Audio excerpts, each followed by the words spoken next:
Olá e bem-vindos ao Mentornute, um podcast de perguntas que quase nunca tem as respostas. Comigo, Peter e o Bruno. Olá, Peter, tudo bem? Bruno, qual que é a pergunta de hoje? A pergunta de hoje é: qual é o futuro da tecnologia? Pergunta séria aí, nossos assuntos estão ficando muito sofisticados. Diz aí, Peter, de onde é que veio essa pergunta, de onde que surgiu esse assunto? Tá, legal fazer essa contextualização, até porque é uma pergunta um pouco genérica, digamos assim, ela soa um pouco genérica. Então a ideia é a gente pensar quais foram as últimas revoluções tecnológicas que a gente teve. Então se a gente pensar, o iPhone é um grande ícone dos últimos anos, da última década, de uma transformação tecnológica. Uma tecnologia que tem um pouco mais de 10 anos, mas se a gente olhar para trás, a gente mal consegue imaginar como era a vida antes de ter um smartphone no nosso bolso, no nosso dia a dia. Então o que a gente está tentando responder aqui nessa semana, nesse episódio, é qual vai ser a próxima tecnologia que vai mudar tudo, que a gente vai parar em algum momento e olhar para trás e pensar, nossa, como é que a gente vivia sem isso? E aí a gente vai passar por várias coisas aqui, várias tendências e tentar dar o nosso chute, nosso palpite do que a gente acredita ou não que possa ser essa tecnologia. E para a gente começar, um dos primeiros que me vem à mente é a questão dos smart speakers, né? Os assistentes por voz. E aí principalmente o Google Home, o Amazon Echo ou até o da Apple, né, o HomePod, que são aparelhos, basicamente umas caixinhas de som, que a gente pode conversar e chamar esses assistentes de voz. Então a gente chama a Siri, chama a Alexa e elas nos ajudam a realizar algumas tarefas. Então foge um pouco da lógica que a gente tinha dos dispositivos do smartphone, que a gente usava uma interface de tela, né? A gente usa a tela do celular para se comunicar com o aparelho e a gente começa a se comunicar por voz. O que tu acha disso? Eu não sei se tu usa algum tipo de assistente de voz ou se tu tem um aparelho específico para isso. Tu acha útil? Tu acha que isso pode ser o futuro? Cara, eu adoro assistente por voz. Primeira vez que eu usei, eu achei super legalzinho, assim, porque tem várias perguntas que tu faz, ela responde, é engraçado e tudo mais. Mas hoje em dia eu uso muito, assim, pra coisas bem úteis. Eu uso todos os dias. Eu vou te dar 3 exemplos que eu uso literalmente todos os dias. Primeiro, eu sempre pergunto como que tá o tempo antes de sair, e ela responde enquanto eu mexo no armário e eu vou escolhendo as roupas de acordo com o que ela tá falando. Sempre que eu vou comer uma fruta nova, eu pergunto pra Siri se eu posso dar pro meu cachorro, e essa é muito útil porque algumas frutas são tóxicas pra cachorro. E eu peço pra ela acender e apagar as luzes de vez em quando, que também é super útil. Às vezes eu já tô no quarto, esqueci a luz da sala acesa, aí eu só falo, hey Siri, turn off the lights, e já era. Então eu acho super útil, sem dúvida. Gosto muito de assistente por voz. Acho que sim, é uma parte do futuro, mas eu não sei se dá pra chamar de revolução, porque me parece que essa assistência por voz, ela é, como tu colocou ali, mais uma maneira de interagir com os sistemas, enfim. Eu acho que dizer que assistente por voz é uma revolução é quase que dizer que o controle remoto é uma revolução. É fantástico, eu não consigo imaginar como é que era antes. Não lembro, não era vivo. Adoro o controle remoto, fantástico, mas acho que não é uma revolução, entendeu? A televisão é uma revolução. Controle remoto, não acho que dá pra dizer que é uma revolução tecnológica. Então, eu gosto muito de assistente por voz, acho super útil, mas não diria que é a próxima revolução tecnológica. Não sei se tu concorda com algo ou tudo que eu falei. Concordo, eu acho que os smart speakers em geral e os próprios assistentes vão ser muito usados, vão vender milhões e milhões de unidades, a gente vai com certeza ou ter um na nossa casa ou conhecer alguém que tem um, mas quem tu comentou, acho que essa analogia do controle remoto é bem interessante, assim. Ela é uma extensão do smartphone, assim, é um novo formato, em vez de usar a tela, a gente usa a voz para se comunicar com essas mesmas coisas, a gente faz as mesmas coisas ali. Então não tá mudando, revolucionando a nossa rotina. A gente só, em vez de tocar na tela, a gente tá dando um comando por voz. Então eu não acho que seja uma revolução, por mais que seja muito provável que todo mundo use ou passe a usar. Até porque eu acho que esses assistentes por voz, eles não estão limitados a um dispositivo, né? A gente tá falando aqui dos smart speakers, são essas caixinhas que são específicas para os assistentes, mas é mais provável que eles façam parte de um sistema maior, assim, um sistema operacional. Então, a Alexa, por exemplo, na televisão, que ela vem dentro da televisão, assim, também ela pode ser na própria caixinha da Amazon Echo, também pode ser no teu celular, pode ser em outros lugares, no computador, enfim, é um sistema maior, né? Não é necessariamente um dispositivo, uma tecnologia que vai mudar o mundo.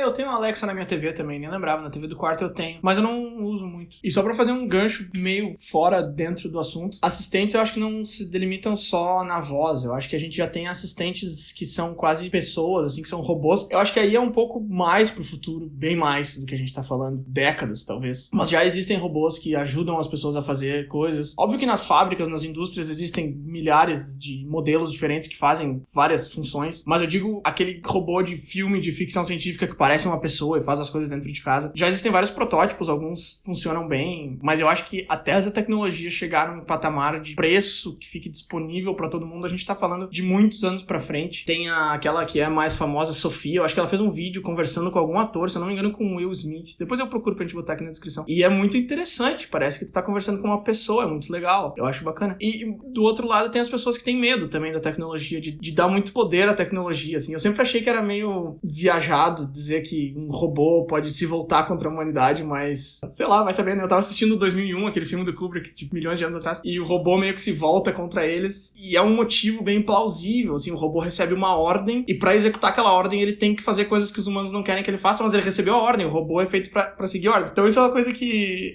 é só pra fazer um gancho, assim, já vamos passar pro próximo ponto, mas só pra fechar, eu acho muito legal quando a gente tá falando de tecnologia, pensar que existe a possibilidade de um dia ela se voltar contra nós, e até há pouco tempo eu achava isso a coisa mais ridícula, eu achava uma teoria risível, mas depois de assistir 2001 eu fiquei pensando bastante sobre isso, e sei lá, cara, vai que acontece.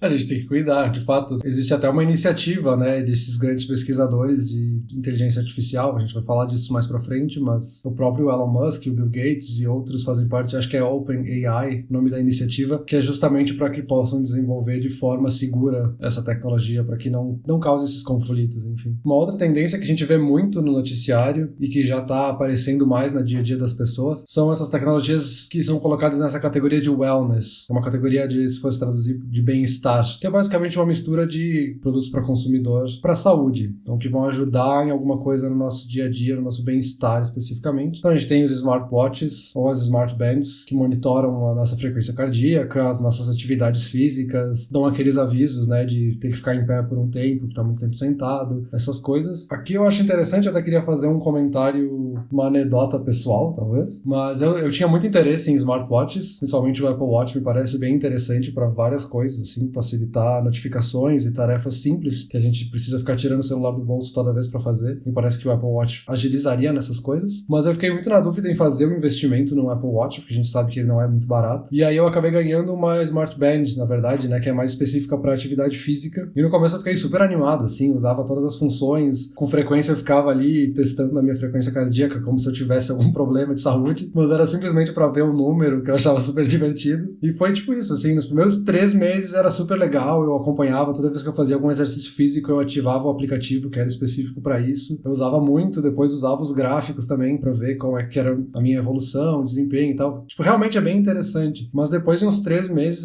meio que essa novidade se esvai, assim, meio que começa a perder a graça. E não foi nem ativamente que eu desisti de usar ele, foi meio que eu nem percebi que eu não tava mais usando, assim. Ele perdeu a graça e passou a ser um relógio normal que eu coloco de manhã quando eu saio de casa e eu tiro quando eu volto para casa. Só se transformou num relógio tão útil quanto um relógio antigo de ponteiro, sabe? É uma tecnologia bem interessante, mas eu fiquei com essa impressão, pelo menos, de que talvez não seja tão útil assim. No começo, eu olhava a notificação ali, mas para ver a notificação de fato que estava por trás daquela notificação, eu tinha que pegar o celular de qualquer forma. Eu não sei quão útil é de fato, ou pelo menos talvez ainda não seja tão útil, a menos que a pessoa tenha uma necessidade específica. Talvez a pessoa de fato tenha algum problema cardíaco, e aí é extremamente interessante que a pessoa monitore, ou até se os rumores se confirmarem, né, de que as próximas versões do Apple Watch vão ter um oxímetro, né, se a gente fizer uma comparação agora com a crise do coronavírus, a gente sabe que um oxímetro é extremamente importante para medir o nível de oxigênio no sangue. Mas, de novo, a gente está falando de um caso extremamente específico de saúde, eu não sei quão útil é para o dia a dia. Eu também não sei o quanto se interessa por smartwatches e smartbands, eu não sei se você já usou alguma, enfim. Sim, usei sim. Eu tenho um esquema que conta os meus passos todos os dias, eu acho bem legal, mas eu acho que a gente gosta dessas coisas porque a gente gosta muito de dados e estatísticas e de ver gráficos, principalmente se forem gráficos baseados em coisas que a gente produziu, no caso, nem que seja andado uma quadra até a outra, e não por nenhum outro motivo específico. Eu caminho 10 mil passos por dia, que é o recomendado, mas é coincidência, assim, porque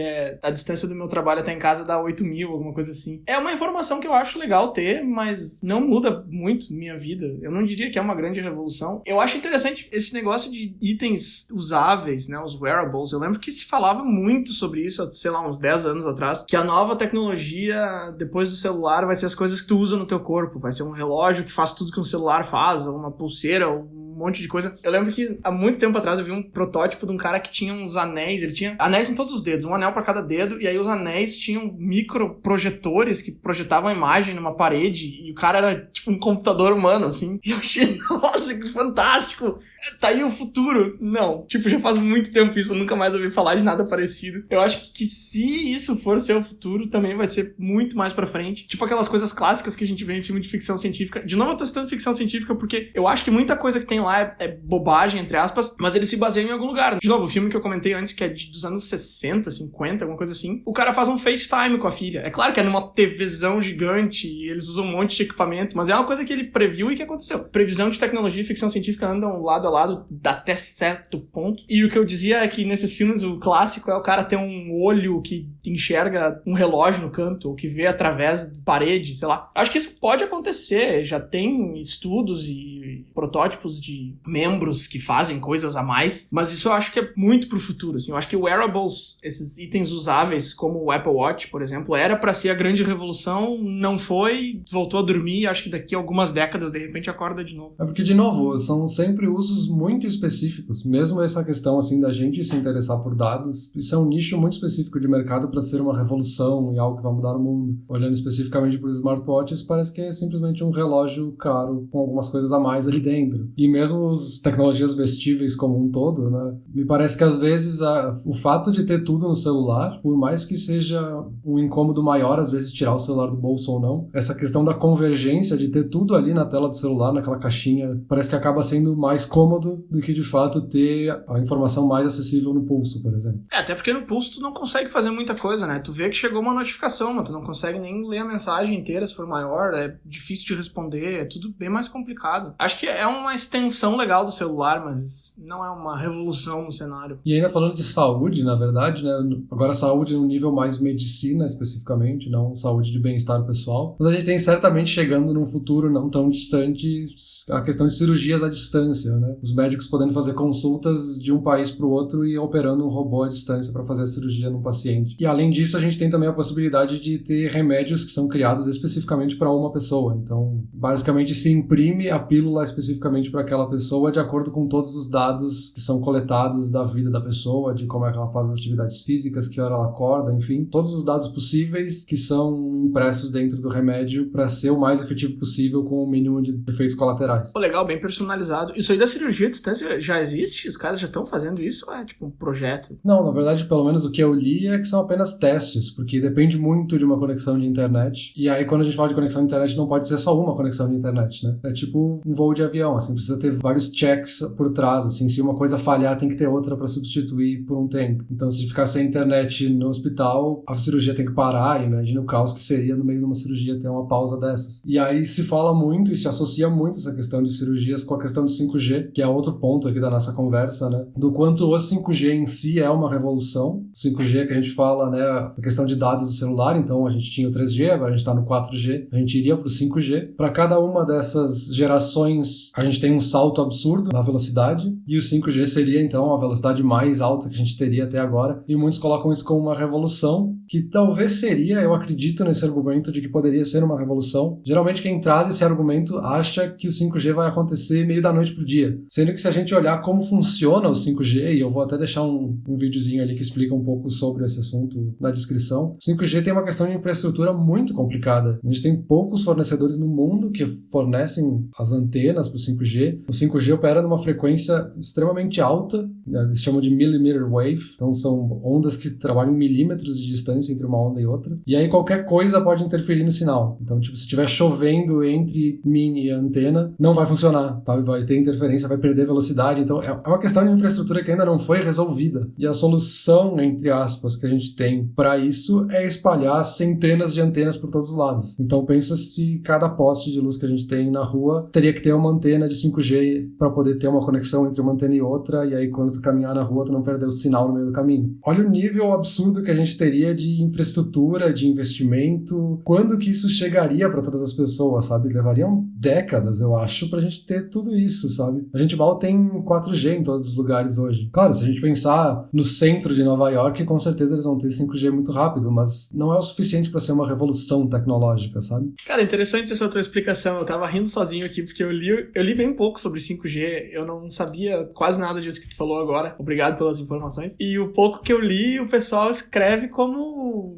é uma coisa que tá chegando aí, mês que vem o 5G vai estar liberado pra todo mundo, tipo, eles falam como se fosse, sei lá, trocar todas as antenas de uma vez só e já tá tudo resolvido, sabe? A impressão que dá nessas matérias, ou quando o pessoal fala, o pessoal que é mais entusiasta dessa tecnologia, né? Parece que basicamente vai vir uma atualização no teu celular e agora vai ser 5G e é tudo 50 vezes mais rápido. E não, sabe? Não é tão simples assim. Tem uma questão de infraestrutura absurda por trás. Fora que a gente tá vendo várias questões políticas também que estão envolvidas. Esses poucos fornecedores estão concentrados basicamente nos Estados Unidos e China. Então a gente tá vendo também muita discussão nesse cenário geopolítico de quem vai deter o poder dessa tecnologia por trás, né? Quem vai estabelecer o padrão de 5G e vender as antenas para o mundo inteiro. Então só nessa questão geopolítica a gente já tem vários entraves que podem mudar totalmente o cenário dessa infraestrutura, sabe? Agora, só fazendo um parênteses, é muito triste como a gente se acostuma fácil com as coisas boas, né? Tu falou aí que a diferença do 3G pro 4G é absurdo e eu não lembro de ter melhorado nada, assim, parece que é tudo a mesma coisa. Exato. Eu acho que isso até é um sintoma, assim, do que a gente tava falando, né? A gente não vive mais sem um smartphone, por exemplo. E, de novo, né? Talvez a gente chegue aqui na conclusão do nosso episódio e a gente entenda que seja uma coisa, mas daqui 5 ou 10 anos a gente vai olhar pra trás e seja outra coisa completamente diferente que, de fato, foi o que mudou o nosso dia a dia, sabe? Não, com certeza, daqui uns 10 anos a gente escuta esse episódio de novo e vê quantas a gente errou e quantas a gente acertou. Cara, agora mudando um pouco de assunto, e trânsito, hein? Eu acho que trânsito é uma área que tem muito espaço pra uma grande revolução tecnológica, e essa num futuro mais próximo, eu acredito. Muito tem se falado sobre carro autônomo, o Elon Musk tá todo dia no noticiário aí com alguma coisa ou com outra, sempre lançando alguma coisa nova. Não sei se tu acompanha essas evoluções, essas invenções no trânsito. Sim, eu acho bem interessante. Inclusive tem relação aqui com 5G, sabe? Me parece que para os carros autônomos funcionarem bem e fluírem bem no trânsito, eles precisam se comunicar muito bem entre si, e para isso a gente precisa de uma internet extremamente rápida, né? O 4G não tem capacidade suficiente para que todos os carros que estão na rua conversem entre si. Então o 5G também está atrelado aqui um pouco. E a Tesla, até o exemplo que tu deu, eles já criam os carros numa lógica um pouco diferente, que hoje são carros normais, digamos assim, apesar de serem elétricos, né? Não são a combustão, mas eles já têm uma lógica diferente do resto da indústria, de que os carros deles são atualizados com o tempo. Então tu compra um Tesla hoje, semana que vem ele tem uma atualização e ele tem funções novas. Daqui uns 2 meses eles atualizam o Autopilot, que é o sistema autônomo deles, e pode andar na autoestrada sem tocar no volante. Então eles já estão criando nessa lógica para chegar num carro autônomo, e talvez o carro que tenha hoje da Tesla sirva também para isso, sabe? Sim, exato. Então, isso até que eu ia comentar. Esses carros da Tesla, eles já tem alguns por aí andando de forma autônoma, né? Sem ter alguém pilotando. Tiveram alguns testes, mas já teve em estradas e tudo de verdade, assim. Então, eu acho que essa questão de precisar do 5G ou não, se precisar, é mais uma questão de capacidade. Eu acho que a gente já tá num momento da história em que carros autônomos são uma realidade e estão por aí andando na rua e dirigem melhor do que as pessoas, teoricamente, porque humanos cometem mais erros do que máquinas. Mas a minha pergunta é a seguinte: tu acha que a gente tá no começo de uma transição do carro tradicional pro carro autônomo, ou vai seguir misto pra sempre, ou pelo menos, sei lá, pelo próximo século, assim? Eu acho que a gente vai décadas nesse formato misto, assim. Eu acho que a tecnologia de carros autônomos vai avançar rápido, mas a gente tem questões culturais muito fortes associadas aí. Eu não sei o quanto a sociedade aceita os carros andando sozinhos, eu não sei quanto estranho seria. Eu acho que é diferente de, por exemplo, o smartphone, que foi algo a mais na nossa vida, do que um carro que vai substituir outra coisa, sabe? Como é que alguém vem aqui e diz que o carro dirige melhor do que eu, né? Quem disse isso? Quem define? E as pessoas vão sempre ficar esperando que o carro seja perfeito no trânsito, nunca cometa um erro. Então, até se a gente olhar as notícias atuais, os próprios carros da Tesla, que a gente está comentando aqui, eles estão andando milhares e milhões de quilômetros por dia autonomamente, sem ninguém tocar no volante. E a única notícia que a gente ouve é quando dá algum acidente com esse carro. E aí isso vira um sensacionalismo absurdo. Sim. Porque teve um acidente. E quantos outros centenas de milhares de acidentes não teve com humanos nesse mesmo percurso? Então acho que é uma questão cultural muito forte ali. Isso lembrando que o carro não precisa ser perfeito, ele só precisa ser um pouquinho melhor que o ser humano. E ele já é suficiente para substituir o ser humano no trânsito. Então, cara, é muito louco, né? A gente pensar, vai substituir o carro tradicional com o autônomo. A nossa primeira reação é falar que não. Eu me imagino entrando num carro autônomo e botando pra ir, sei lá, de uma cidade pra outra, eu ia ficar um pouco apreensivo, assim, te confesso. Mas, por outro lado, eu imagino que quando o primeiro carro chegou, o pessoal nas carroças ficou falando assim, isso aí nunca vai substituir. É aquela velha história, né? Uma tecnologia que é muito diferente, sempre vai ter essa primeira reação de, não, isso aqui jamais vai substituir. Mas eu acho que eu vou concordar contigo, porque o teu posicionamento é bem conservador e seguro. Tu tá dizendo que pelas próximas décadas vai continuar misto. Concordo, vou concordar contigo, acho que sim, acho que é uma revolução fantástica. Eu acho carro autônomo um negócio fantástico, porque tem o potencial de resolver praticamente todos os problemas de trânsito que a gente tem, e a sociedade seria muito diferente se todos os carros fossem autônomos. Então eu acho que é uma revolução tecnológica, aí voltando pra pergunta do episódio, eu acho que ela não tá tão longe, mas eu vou concordar contigo que pelo menos por enquanto, por um bom tempo, por umas boas décadas, vai no máximo ser misto. Acho que vai demorar muito pro carro autônomo chegar a 50% do volume de carros andando na rua. Então vamos deixar pra mais tarde essa aí também. Eu acho que por esse fato de que vai demorar tantos anos pra de fato a gente sentir essa mudança, eu acho que isso tira um pouco da categoria de revolução, sabe?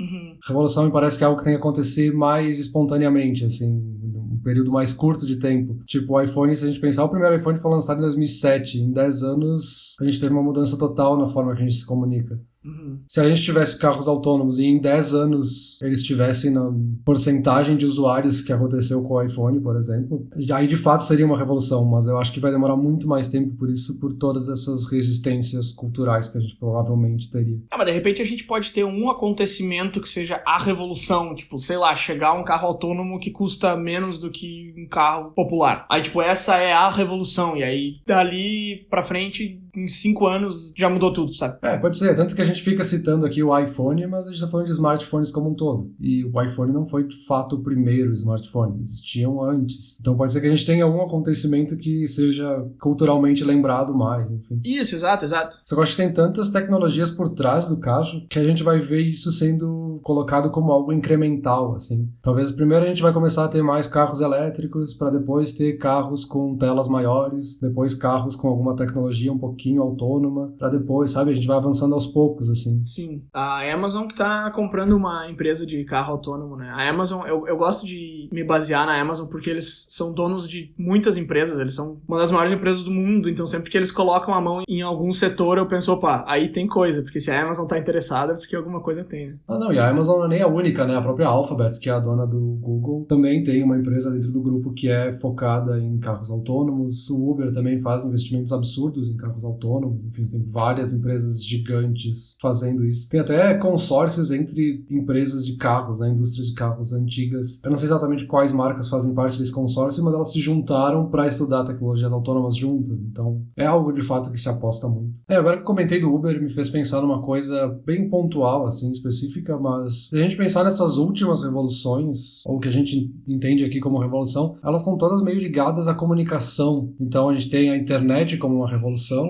em si, a tecnologia que mudou a forma que a gente se comunica. Depois a gente teve o smartphone também, que mudou a forma como a gente se comunica também. Então, a gente vê que tem um padrão aí, sabe? A gente teve avanços imensos tecnológicos na comunicação, nas telecomunicações. Talvez a gente tenha chegado naquele ponto de que a próxima revolução não vai vir das telecomunicações, que a gente já avançou tanto nos últimos anos, que a próxima talvez venha de outro lugar. E a gente falando de trânsito agora também me lembrou que talvez o futuro seja na logística, por exemplo, que é algo que se a gente olhar, sei lá, 5 anos atrás, mudou muito a forma de logística, sabe? A própria Amazon, que tu gosta de citar como exemplo, eles entregavam em, sei lá, 15 dias, depois começaram a prometer entregas em uma semana, e aí em alguns lugares eles entregam em um dia, e em alguns lugares eles entregam no mesmo dia, tipo em 12 horas. Então, olha o nível absurdo que tem que ter de logística por trás para conseguir fazer uma entrega em 12 horas. Eu acho que ali também tá avançando muito. Não sei se tu tem alguma coisa específica sobre isso. Deixa eu só comentar que eu gosto de citar a Amazon. Eu adoro eles como empresa. O pessoal tem falado muito mal da Amazon e do chefão lá, o Jeff Bezos,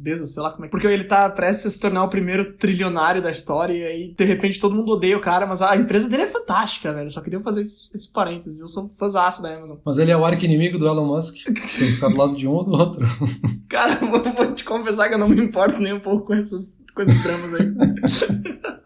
E sim, essa questão de entregas super rápidas eu uso direto, assim, normalmente pro dia seguinte, mas já usei pro mesmo dia também e chega, é fantástico. E ainda por cima eles fazem entregas com drones, né? Ainda tá em estágio meio experimental, mas isso é uma coisa que a primeira vez que eu ouvi falar disso eu fiquei muito encantado, que é um drone pegando um produto numa empresa, indo até a casa da pessoa e largando na porta da frente. Cara, se isso não é o futuro, eu não sei, então. Eu até comprei um drone, inclusive, quando eu tava nos Estados Unidos e é super divertido, mas o meu é bem pequenininho, mas ele tem uma câmera de foto. Drone é uma coisa que eu gosto muito. Agora, voltando ali no que tu falou antes de talvez a próxima revolução não ser no campo da comunicação, é até meio difícil de imaginar vindo de outro campo por causa desse histórico, né? Mas realmente, esses sistemas de logística, eles têm muito espaço para revolução também. E uma coisa que eu sempre gostei muito é a ideia da Smart Fridge, que é a geladeira inteligente. Não, tu tá fazendo essa cara aí, mas deixa eu me explicar.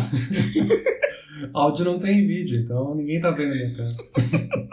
Eu vou descrever a tua cara. Quando eu era criança, eu ouvi falar da internet das coisas pela primeira vez. E eu fiquei fascinado e marcou meu cérebro pra sempre. E até hoje eu nunca vi essa internet das coisas ser muito aplicada em nada. Mas é um conceito muito legal. E Smart Fridge, basicamente, o que ela faz é ela faz uma leitura do que tem dentro da geladeira. E o que tá acabando, ela pede pra ti. E o produto é entregue na tua casa sem tu precisar fazer nada. Por que eu tô falando isso? Automatização. Automatização, eu acho que é uma boa parte do futuro também. As coisas acontecerem pra ti, ao invés de tu ter que fazer elas, eu acho que é uma motivação pra revoluções. Sabe, por exemplo, a gente podia aplicar esse conceito da Smart Fridge em outras coisas também, sei lá. Vamos supor assim, ó, teu GPS tá conectado com um aplicativo de delivery e se tu não saiu do escritório até as 8 da noite, ele faz uma entrega automática pra ti na tua casa e quando tu chega em casa a janta já tá pronta. Cara, eu acho isso uma ideia sensacional. Eu acho que isso em si, essa ideiazinha que eu falei, não é uma revolução, sabe? Mas eu acho que nos aproximarmos de ter tudo automatizado, eu acho que é um processo que a gente já meio que tá nesse caminho, a gente já tá indo nessa direção, e eu acho que falta acontecer, sei lá, algum grande boom que revolucione a coisa toda e que fique tudo automatizado. Entende? Sim, entendi. Essa questão da internet das coisas, né, do IoT, é super interessante, mas ainda não se achou essa aplicação que vai, sabe, essa aplicação que vai ser o ícone, que vai fazer todo mundo prestar atenção nesse assunto e investir de fato nisso, sabe? Parece que falta, de novo, né, o iPhone das internet das coisas, que é o que daí vai impulsionar a indústria como um todo por trás. É que é tudo muito caro, né? A primeira Smart Fridge foi lançada e custava, sei lá, $200 mil. Quem é que vai pagar isso pra ter uma geladeira que faz pedido? Não, eu pego o meu aplicativo e eu mesmo peço. Mas à medida que as coisas vão barateando, eu acho que a popularização desse tipo de produto e desse tipo de serviço é natural. Isso lembrando que a gente tem contratempos que são causados também pela mesma indústria que tá criando as internet das coisas. Então, tipo, esse exemplo de Smart Fridge que tu trouxe é super interessante, mas ao mesmo tempo a gente tem empresas que desenvolvem geladeiras inteligentes que são basicamente uma geladeira normal com um tablet colado na porta. Aí isso causa uma impressão tão ruim nas pessoas que elas não vão se interessar por esse tipo de tecnologia. E isso talvez esteja até atrasando o desenvolvimento. Sabe? Verdade, eu já vi essa geladeira com esse tablet aí. O que ela não faz nada, né? Só o tablet tem conexão com o Wi-Fi da tua casa. Dá pra jogar Candy Crush na porta da geladeira. Ou pra assistir um programa de receita enquanto tu cozinha, sei lá. Tipo, não é tão banal, é legal, mas o conceito da geladeira inteligente é ela ler os produtos que tu tem dentro da geladeira e fazer pedidos. E ela faz várias coisas, ela trabalha pra ti, não é só um tablet colado na porta. Exato. Tipo, simplesmente o tablet é legal, mas é uma legalzice só. Exato. Não vai mudar a tua rotina na cozinha ou nada do tipo, sabe? Mas, enfim, acho que essa questão da tecnologia das coisas, né? A internet das coisas, enfim. Cada vez mais tá ficando mais fácil automatizar as coisas. Até a gente comentou no episódio sobre produtividade que a gente falou sobre o If This Then That. Uhum. É um site que basicamente automatiza as nossas funções com aplicativos. E é uma coisa super simples, parece banal hoje olhar pra ele, mas ele pega informações de todos os lados, agrega elas e traz um resultado específico que tu desejar ou que tu montar na tua fórmula. Então tá cada vez mais fácil fazer automatizações. Isso é. E quando eu tava falando de automatização, eu me empolguei um pouco demais, desculpa, mas só pra dar uns exemplos um pouco mais palpáveis do que eu tô falando e não parecer que eu sou um lunático viajando na maionese. Por exemplo, imagina uma casa toda automatizada, onde as cortinas se fecham sozinhas às 7 da noite, as luzes se acendem, o alarme se liga e o teu telefone liga pra um restaurante e pede uma janta. Tipo, eu acho que isso é o que eu tô falando, é ter tudo à tua volta automatizado. Eu acho que isso é uma grande revolução que tá pra chegar num futuro próximo. Esse é meu ponto. Agora um pouco mais conciso. Não, total, acho super interessante. Mas eu fico em dúvida se isso não entra quase naquela mesma categoria de quando a gente falou de 5G, de que envolve muita infraestrutura por trás. Claro que não no mesmo nível de infraestrutura, porque a gente não tá falando de infraestrutura pública, mas tem a infraestrutura da casa das pessoas. Quem mora em casas mais antigas, principalmente, não tem como fazer as reformas necessárias para ter todos esses sistemas automatizados e trocar todas as persianas e janelas da casa e as lâmpadas, enfim. Talvez demore porque vai levar esse tempo de, tipo, casas novas vão nascer com essas tecnologias e as antigas não. Sabe? Não, ok, mas assim, eu acho que qualquer revolução tecnológica vai trazer junto o custo pro consumidor. Dificilmente tu vai ter alguma coisa relacionada à tecnologia que vai ser gratuita. Sei lá, de repente uma cidade agora oferece Wi-Fi gratuita. Bom, avanço tecnológico que não custa nada pro consumidor, além dos impostos que ele já paga. Mas sim, isso envolve essa questão de smart cities também, né? Tipo, a cidade inteira tem que ser interligada, inteligente, e aí a gente chega no nível de, tipo, a minha casa tá toda automatizada e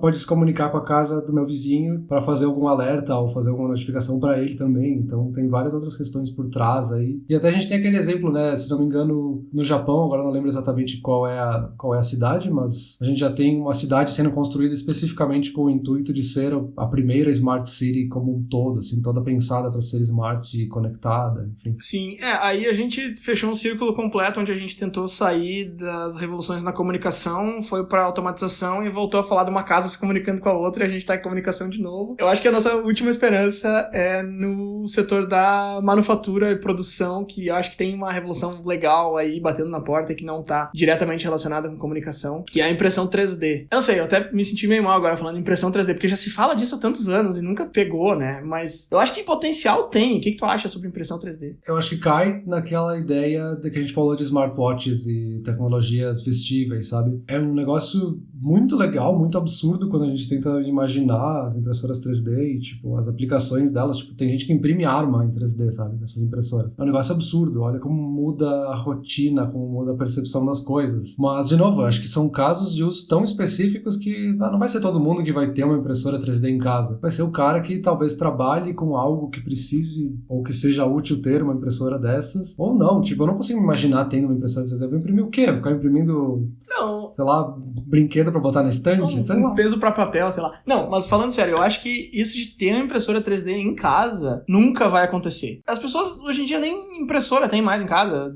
Algumas têm, outras não, mas impressora 3D ter em casa eu acho que é uma coisa que nunca vai chegar a esse ponto. Talvez alguém que produza alguma coisa, de novo, super específico. Eu acho que a população não vai aderir à impressora 3D pra ter em casa. Mas no campo da produção em massa, empresas tendo impressoras 3D, eu acho que aí sim, eu tava vendo, eu fiquei me perguntando assim, por que a impressora 3D é tão fantástica e as pessoas não usam, né? Aí eu dei uma pesquisadinha rápida, assim, e basicamente a conclusão que eu cheguei foi que elas realmente são fantásticas. Tem algumas empresas no ramo alimentício produzindo comidas na impressora. Óbvio que eles precisam botar os ingredientes, a impressora não tira do nada, mas eu achei legal, elas fazem pratos bem bonitos, assim. E aí tem uma aplicação super prática, que são aquelas vending machines que tu coloca uma nota e sai a comida, que ela produz a comida pra ti na hora por uma impressora. Inclusive tem uma aqui no Canadá, não muito longe de onde eu moro, e eu achei bem legal. Eles produzem coisas naturais, entre aspas, também. Eles refizeram todo um coral embaixo da água com a impressora 3D, porque ela produz de maneira que fica mais próxima do natural, verdadeiro. É super usada na medicina também. Eles imprimem próteses por $50 ou menos. Eles imprimiram um coração de silicone há um tempo atrás pra substituir um coração de um paciente. E eu fiquei pensando, cara, é muito legal, por que não dá certo? Aí basicamente é o seguinte, resumidamente, a impressora 3D ela não funciona muito assim pra todo mundo, porque ela é muito cara ainda. Talvez isso melhore no futuro. E ela não produz tudo tão bem. Algumas aplicações práticas ela tem, mas são muito específicas, e outras coisas ela vai produzir, mas não vai ser numa qualidade muito boa. Então tu tá pagando muito pra receber um produto que não é o melhor possível. Basicamente o que eu quero dizer com isso é que eu acho que ela vai ser bem mais usada no futuro, bem mais do que é hoje, porque ela tá avançando legal, mas de novo, é um processo que tá demorando bastante pra chegar onde a gente quer que chegue.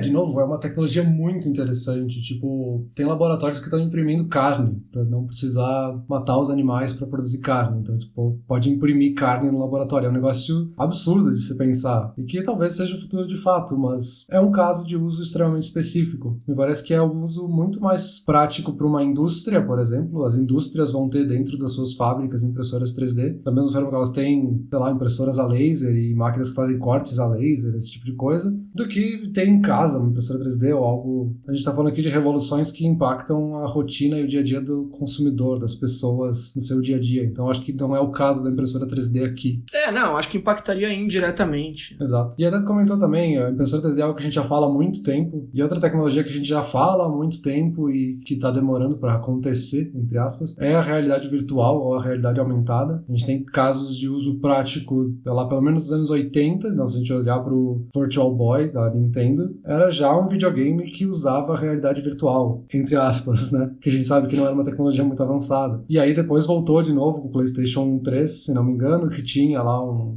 headset VR. Claro que eu tô focando em videogames que é a parte dessa tecnologia que eu entendo um pouco mais, então, sei lá, a gente tem o Half-Life Alyx que causou aí um impacto na mídia, tá todo mundo falando sobre esse jogo, que usa a realidade virtual com uma certa maestria, então é bem interessante olhar pra isso, mas eu também não sei qual é o uso muito prático, assim, me parece que tá limitado de fato aos videogames, talvez realidade aumentada faça mais sentido, e aí um óculos de realidade aumentada talvez seja mais útil, mas tenho minhas dúvidas se isso seria uma revolução também. Não, cara, a realidade virtual tem umas aplicações práticas fora do videogame que são bem, bem bacanas. Um exemplo que eu posso te dar é que eles usam com pacientes de alguma deficiência mental para as pessoas experimentarem situações cotidianas e rotineiras, como se elas estivessem participando da situação, mas no conforto da casa delas, sozinhas, sem ninguém em volta. Isso é uma coisa que já tem se feito há bastante tempo, mas de novo, uma tecla que a gente já bateu várias vezes nesse episódio, uma coisa super de nicho, super específica, então não acho que isso dê pra considerar como uma evolução. É uma ferramenta super legal, acho que tem essas aplicações que são fantásticas, mas de nicho, eu acho que a revolução aí nesse campo é justamente como tu falou na área dos videogames. Eu acho que aí sim, eu acho que videogames daqui a 20 anos vão ser completamente diferentes do que eles são hoje. Eu tenho o headset do PlayStation 4 de realidade virtual e infelizmente não existem muitos jogos bem feitos ainda. De repente por isso que deu tanta mídia esse jogo que tu comentou, porque é um jogo que foi bem feito. Eu tenho um que foi muito bem feito, que é um jogo de terror, que eu jogo de vez em quando e eu fico com medo dele, porque o VR, ele funciona muito bem, cara. Assim, eu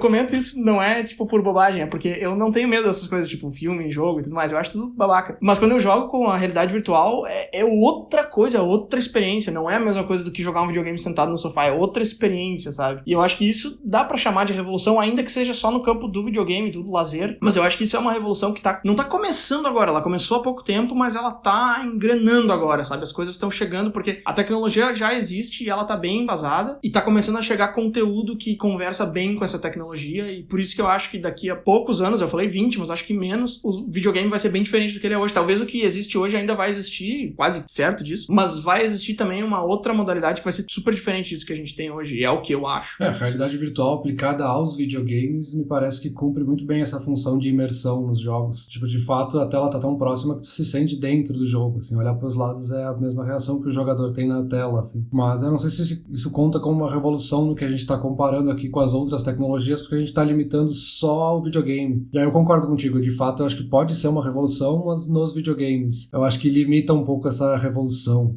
Assim, talvez ela chegue em outras áreas também. Eu não apostaria tudo que eu tenho contra essa hipótese, sabe? Eu li sobre empresas que usam realidade virtual pra fazer entrevista de emprego, pra testar um candidato em certas funções, mas aí eu já acho que tá exagerando um pouco, que tá tentando achar utilidade pro negócio, porque pra que tu vai usar a realidade virtual pra testar o cara numa função? Coloca o cara pra fazer e vê se ele sabe fazer ou não, entendeu?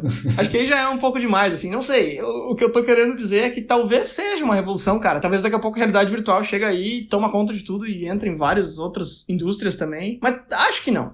E mesmo que realidade aumentada, as próprias empresas que já vendem dispositivos de realidade aumentada, a própria Microsoft, então, com o HoloLens, os vídeos de exemplo que eles dão, apesar de eles trazerem algum jogo de videogame ou alguma aplicação no dia a dia, tá sempre limitado a esses exemplos bobinhos, mas quando eles mostram aplicações mais hardcore, assim, aplicações mais úteis mesmo, elas estão sempre relacionadas à indústria. É um cara que tá fazendo uma manutenção numa máquina, em vez de ele ir pra máquina com o manual na mão, ele tá com as informações no óculos dele, sabe? Fica muito mais fácil, muito mais seguro, muito mais efetivo fazer isso, mas é focado na indústria, não no dia a dia das pessoas diretamente, é uma coisa muito indireta. Isso aí eu acho que tá completamente relacionado ao que a gente falou lá no começo sobre itens vestíveis, tecnologia vestível, né? Esse óculos aí, por exemplo, que tu comentou. Eu acho que isso é uma tecnologia que já chegou com muita força em certos nichos e que vai chegar mais forte, mas de outra forma, bem mais pra frente, como a gente comentou lá antes. Esse é o que eu acho. Acho que a realidade aumentada é super legal, mas concordo contigo, por enquanto as aplicações são super de nicho. nicho. Tá, mas acho que nos encaminhando um pouco mais pro final da nossa conversa, tem uma coisa que eu acho que passou por todas essas tecnologias que a gente comentou, que é a inteligência artificial. E parece que todas elas, de alguma forma, precisam da inteligência artificial por trás para funcionarem bem ou para que elas tenham chance de ser uma revolução, sabe? Os smartwatches, para serem bons, precisam ter uma inteligência artificial por trás. Sim. As smart cities, para funcionarem, precisam de uma inteligência artificial. Os carros também. Mesmo a realidade virtual, a realidade aumentada, elas só vão ficar realmente boas quando tiverem um pouco de inteligência artificial por trás. Então eu acho que talvez, no fim das contas, seja a inteligência artificial, o desenvolvimento desses tipos de linguagens de inteligência artificial, machine learning, deep learning e tudo isso que está envolvido, que é o que de fato vai causar essa revolução em todas as outras coisinhas da nossa vida, sabe? Com certeza. Cara, com certeza. A inteligência artificial acaba sendo a base para todas as tecnologias que a gente está falando aqui. Mas deixa eu te perguntar uma coisa. A gente está falando sobre qual é o futuro da tecnologia. Aí a gente falou sobre várias opções, agora a gente está concluindo que é a inteligência artificial a base para tudo isso. Mas dá para dizer que a inteligência artificial é o futuro da tecnologia? Assim, inteligência artificial já é uma coisa que tá aí faz bastante tempo, não? É uma pergunta bem pertinente, assim. Deixa eu ver se eu consigo explicar o que eu quero dizer com a inteligência artificial ser a tecnologia do futuro. A inteligência artificial existe há décadas, e até o filme do Stanley Kubrick que tu comentou é um exemplo disso. Então, um filme de décadas atrás que já falava de inteligência artificial. Mas me parece, e eu vou tentar explicar aqui sem vídeo, é um pouquinho complicado, mas se a gente pensar num gráfico, né, e olhar a evolução no tempo da inteligência artificial, me parece que por décadas ela avançava todo ano, talvez 1%, 2%, 0,5%, muito pouco. E parece que nesses últimos anos, esses últimos 3 ou 4 anos até, parece que a gente está começando a ver um crescimento exponencial, que eu acho que aí pode deslanchar uma revolução, sabe? Da mesma forma que o telefone evoluiu pouco entre o telefone e o primeiro celular, e um pouquinho mais, e aí quando a gente chegou nesses smartphones, a gente deslanchou num avanço tecnológico nesses dispositivos celulares. Eu acho que a gente está num ponto parecido para a inteligência artificial. Ah, te entendi. Tu acha que a gente está num ponto da história onde a inteligência artificial vai evoluir tanto quanto o smartphone foi uma evolução pro telefone, é isso? Eu acho que sim, a gente tá nesse ponto de virada, assim, se a gente voltar a pensar lá naquele gráfico. Tá no começo da curva onde ela se torna mais ascendente. Assim. Não, isso que tu falou faz total sentido. Eu tava lendo mais sobre inteligência artificial e existem tecnologias recentes baseadas em inteligência artificial que são fantásticas, que são coisas que não se imaginavam um tempo atrás. Uma das coisas mais legais que eu encontrei, que tá começando a bombar agora, digamos assim, é o deep learning, sabe? Que a máquina basicamente aprende alguma coisa e começa a fazer sozinha sem tu precisar programar a máquina para ela fazer aquilo. E isso é uma das aplicações da inteligência artificial que se encaixam em muitas das coisas que a gente falou aí. Eu imagino, a primeira coisa que me vem à mente é trânsito, por exemplo. Um carro que aprende a dirigir sozinho, sem tu precisar programar para que ele aprenda a dirigir, né? Até recentemente, uma empresa de games botou uma máquina para assistir um cara jogando Pac-Man, e a máquina ficou assistindo por um tempo e depois ela foi lá e produziu um jogo igual ao Pac-Man. Sem ninguém programar nada, sabe? O jogo não foi programado, o jogo foi criado pela máquina de acordo com o que ela assistiu. Então, Deep Learning eu acho que é uma coisa muito legal. Acho que faz parte desse ponto da virada que tu comentou aí na inteligência artificial. Até um fun fact aí pra trazer uma curiosidade pro nosso programa.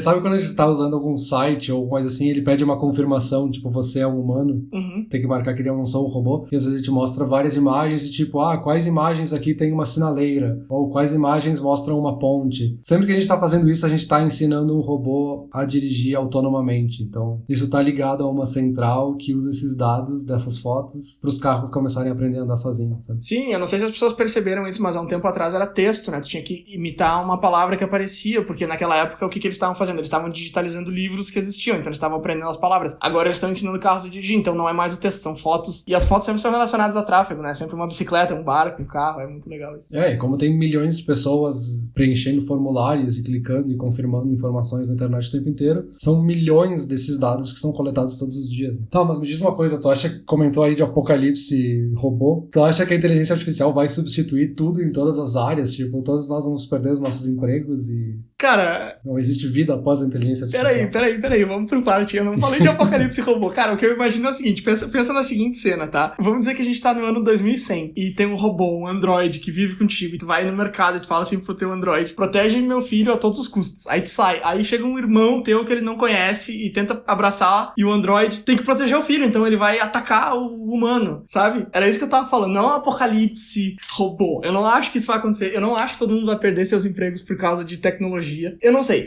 é um assunto delicado. É um assunto delicado, agora falando sério. Sobre essa questão das pessoas ficarem sem empregos por causa da tecnologia. Até tem um vídeo que eu tava assistindo sobre isso que chama Humans Need Not Apply. A gente pode botar o link aqui na descrição. É um vídeo bem interessante, ele é um pouco longo, ele tem uns 15 minutos, mas ele fala sobre essa evolução das coisas e se os trabalhos dos humanos estão em risco ou não. E ele faz um paralelo com os cavalos, que eu achei muito legal. Ele fala que na época que o carro surgiu, os cavalos perderam seus empregos. E aí ele imagina 2 cavalos conversando naquela época, assim, e aí um dos cavalos fala, a gente vai perder o emprego, o outro fala, não, relaxa que a tecnologia vai tirar esse emprego que a gente tem agora, mas vai nos dar outro. E o que aconteceu não foi isso, né? O que aconteceu foi que eles realmente perderam o emprego e a população de cavalos no mundo decaiu pra caramba, assim. É um dado meio assustador se a gente pensar que os cavalos agora somos nós, que a tecnologia chega pra substituir o que a gente faz. Então é um assunto, eu digo que é um assunto delicado porque eu sou super a favor da tecnologia, eu gosto muito de automatização. Quando eu vou no supermercado eu só uso o caixa automático, eu nunca passo nos que tem as pessoas, porque é mais rápido, entendeu? Eu gosto de fazer as minhas coisas usando tecnologia, eu prefiro fazer isso do que depender de outras pessoas fazendo as coisas pra mim. Então eu gosto muito, eu sou super entusiasta desse assunto, porém não dá pra dizer que o caixa automático, que é o exemplo que eu usei, substituiu ali 10 pessoas trabalhando no caixa por 30 caixas automáticos com o supervisor, então são 9 pessoas que perdem o emprego. É um assunto muito delicado, cara. Eu não me sinto muito confortável em falar sobre isso, porque eu não sei nem pra que lado pender, assim. Me parece que de um lado tu tá querendo parar a evolução da tecnologia e de outro lado tu tá querendo que as pessoas não percam seus empregos, sabe? E não é nem só a questão de perder um emprego, é a questão de não ter um próximo emprego pra ir, sabe? Ah, eu perdi meu emprego porque eu era caixa nesse supermercado, mas agora eu vou conseguir em outro. Não, porque o outro supermercado também adquiriu essa tecnologia. Ah, então eu vou fazer tal coisa. Não, mas essa coisa também não existe mais. Então não é nem ficar sem emprego, é ficar sem ser empregável. É um tema, cara, é uma pergunta muito difícil. Eu vou devolver a pergunta pra ti. Me ajuda aí. Acho que a gente deixa essa pergunta pra um próximo episódio. Não, porque realmente é algo delicado. Eu não sei se é delicado é a palavra certa. Eu acho que é extremamente imprevisível. Também. A gente não sabe exatamente pra onde vai a tecnologia e a gente sempre tem esse argumento de tipo, novos empregos surgirão, novas carreiras vão surgir. E pode ser que sim, pode ser que a gente tenha até mais empregos depois da inteligência artificial do que a gente tem hoje, que são empregos que a gente nem imagina, sabe? A gente se formou em comunicação digital. Antes da internet, com certeza não existia comunicação digital. Então, a gente nem imagina o que pode vir ou não. Eu acho extremamente improvável. Mas eu acho uma reflexão, assim, filosófica interessante de se fazer, porque nesse mesmo vídeo que tu comenta, ele traz exemplos de robôs que fazem trabalhos de criação, por exemplo. Isso. Que é o que muitas pessoas não imaginam que pode ser automatizado, ou que pode ser feito por um robô. Então, tem robôs que compõem músicas, e quando a gente coloca essa música para fazer um teste com pessoas, ninguém consegue identificar se essa música foi escrita por um robô ou se foi escrita por um outro ser humano. Então, eles já conseguem ser criativos também. Não vai ser a criatividade que vai salvar o mundo, por exemplo. De novo, é extremamente difícil de prever o que vai acontecer, mas enfim, eu acho que cabe pro futuro só essa pergunta. Cara, então, deixa eu dar minha última opinião. Então, essa coisa que tu falou do robô criativo, era nesse ponto que eu ia chegar, porque assim, a gente fez comunicação digital, como tu falou. Aí, sei lá, imagina um telefonista há décadas atrás que perdeu o emprego por causa da internet e pensou, agora minha vida acabou. Mas não, com a internet tem vários outros empregos que ele pode conseguir e tudo mais. Veja, a tecnologia é maravilhosa. Beleza, esse é o lado bom, esse é um lado. Mas o que acontece é que os trabalhos manuais de força bruta já foram em boa parte substituídos por máquinas, robôs, coisa e tal. A revolução que a gente tá agora, que é da inteligência artificial, que acho que a gente concluiu foi que a tecnologia do futuro é a inteligência artificial. Então, o que tá acontecendo agora é trocar as funções que usam mais a mente, a inteligência, por robôs também. E aí acaba sobrando, entre aspas, só o setor criativo, que os robôs não chegaram ainda, mas eles vão chegar também. Então, ninguém tá a salvo, sabe? Eu acho que esse exemplo que tu citou de a gente ter feito uma coisa que não existia um tempo atrás é super válido, mas eu acho que essas coisas que vão surgindo resgatam algumas pessoas e não todo mundo, sabe? Eu acho que a tecnologia não vai simplesmente reciclar a empregabilidade de todo mundo. Eu acho que tem bem mais riscos envolvidos. Mas concordo plenamente contigo que é super imprevisível, é bem difícil de falar sobre isso, realmente. Bom, eu acho que apesar de vários vais e voltas, a gente conseguiu chegar numa conclusão, pelo menos entre nós, do que seria esse futuro da tecnologia. E eu acho que essa questão do apocalipse que tu tanto prega, a gente deixa para um próximo episódio. Tudo bem. Então tá. Valeu então. Tchau, tchau. Falou, tchau, tchau.